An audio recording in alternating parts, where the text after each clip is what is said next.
আমার মতো কে কে তোমরা এরকম ঠকেছো ইউটিউবের ভিডিও দেখে? আমি যতবার ইউটিউবের ভিডিও দেখে কিছু একটা ট্রাই করতে গেছিলাম ততবারে ঠকেছি।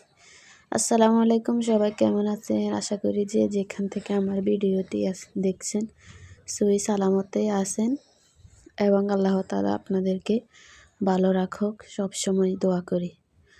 তো আজকে চাইছিলাম যে একটু পাটিসাপটা পিঠা বানাবো। আসলে আমি কখনো বানাই নাই, তো আজকে ইউটিউব থেকে ট্রাই করলাম আর কি, যে দেখি ইউটিউবে কিভাবে বানায়। তো আসলে নিজের মনের ভিতরে যেটা আসে ওটা করাটাই ভালো। ওই যে অন্যের পরামর্শ নিয়ে কথা আছে না, যে অন্যের জ্ঞান দিয়ে বড় লোক হওয়ার চাইতে নিজের জ্ঞান দিয়ে ফকির হওয়াও ভালো, সেরকম আর কি। তো এখানে আমি আপনাদেরকে দেখাইতেছি, আমি পাটিসাপটা পিঠাগুলো বানিয়ে ফেলছি। তো শেষ লাস্টে আপনাদের সাথে একটা শেয়ার করছিলাম আর কি। আসলে পিঠাগুলো খেতে খুবই ভালো লাগছিল, কিন্তু ইউটিউবে যেরকম সবার পিঠে সাদা সাদা হয়, দেখতে অনেক সুন্দর আকর্ষণীয়, জানি না ওরা ফিল্টার দিয়ে কিভাবে এরকম করে, ওটা বুঝি না। তো আমার পাটিসাপটা পিঠা আলহামদুলিল্লাহ খাওয়ার মতো হয়েছে। তো আমি বানাইতে যাই, কোনোটা এই পাশে একটু দাগ লেগে যায়, কোনোটা লেগে যায়, তাওয়াতে লেগে যায়, উঠে না। অনেক কষ্ট করে ওই যে লাঠি দিয়ে উঠানো লাগে আর কি, ওই যে বুইরাকে যেরকম লাঠি দিয়ে টান্না উঠানো লাগে ওরকম আর কি। তো পরে কি করবো, এটা শেষ লাস্টের পিঠাটা আমি আপনাদেরকে দেখাইতেছি না, এটা সরি, এটা শেষ লাস্টের না, শেষ লাস্টের আগে যে পিঠাটা ওইটা। তো এইভাবে চামচ দিয়ে দিয়ে কত রকম কইরা পিঠাটা বানাতে চাইছিলাম। আর এটা হলো শেষ লাস্টেরটা, একদম শেষের যেই পিঠা ওইটা।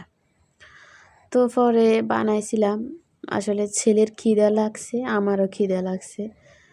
তো নিজের খিদা লাগলে তো কাউকে বলতে পারি না, ছেলের আব্বুর তো খিদা লাগলে বলতে পারে, কিন্তু আমরা তো মহিলারা কাউকে বলতে পারি না, কারণ বললেও কেউ আমাদেরকে তো বানিয়ে দিবে না। নিজেই খিদা লাগলেও ওই যে 2-3 ঘন্টা 5 ঘন্টা না খেয়ে তৈরি করা লাগে, পরে খাওয়া লাগে। আমাদের কপালে এটা যে অন্যের প্রয়োজনে আমরা সব সময় আছি, আমাদের প্রয়োজনে কেউ নেই আর কি। তো পরে শেষ লাস্টের পিঠাটা তো আপনাদের সাথে শেয়ার করতেছি আর কি। আসলে এমনিতে আলহামদুলিল্লাহ খেতে খুব ভালো লাগছিল। আমি আসলে ডোটা যেটা করছি ওটা আমি নিজের থেকে করছি, একটু দেখলাম আর কি যে সবাই কিভাবে বানায়। পরে ওদের মতো আর সাদা হয় নাই আর কি, ওদের মতো পিঠাটা এত সুন্দর আকর্ষণীয় হয় নাই। তো হয়েছে আমার মতো তেরা বেঁকা হইয়া কোনো রকম আর কি। খেতে এমনিতে ভালো লাগছিল, আর এমনিতে তো ফ্যাটের খিদা, হয়তো তার জন্য আরও বেশি ভালো লাগছিল আর কি। তো শেষ পিঠাটা নিয়ে নিলাম। এর আগে অনেকটা হয়েছিল, তো আপনাদের ভাইয়া খাইছিল মনে 2টা, আর আমার ছেলে খাইছিল 2টা নাকি 3টা। তো খাওয়ার পরে এখন আপনাদের ভাইয়া বলতেছে যে আচ্ছা আমি পরে খাবো, বানাই নাও, তো তুমি সহ একসাথে খাবো আর কি। তো পরে বানানোর পরে এখন ওরা খাইতে বলছি, ও বলতেছে আমি এখন খাবো না, খাইতে ভাল লাগতেছে না। তবু ওকে জোর করে উঠাইছি, বলতেছে আমার পেট ভরে গেছে।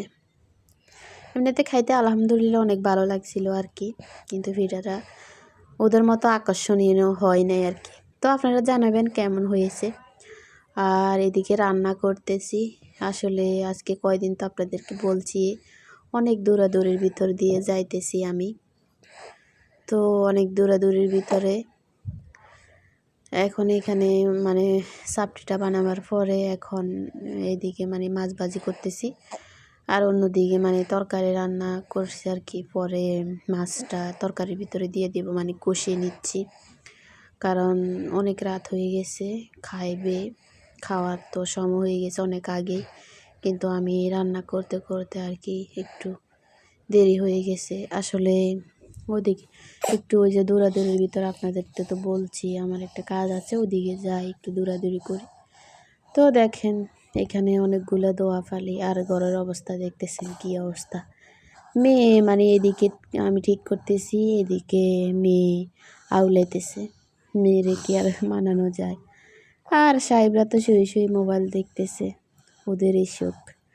আমাদের আর শীত, আমাদের আর গরম কি, সব কিছুর ভিতরেও আমাদের করা লাগবে, করতেই হবে, কারণ কোনো উপায় নাই। না করলে তো ফ্যাটের ভিতরে আর ভাত যাবে না। তো তরকারিটা হয়ে গেছে, এখন ভাতগুলো সেকা দিয়ে নিচ্ছি। ভাতগুলো সেকা দেওয়ার পরে একটু পানি গরম করব খাওয়ার জন্য। এখন তো মানে আজকে ওই যে লাইনের পানি নেওয়া হয় নাই আমাদের, তো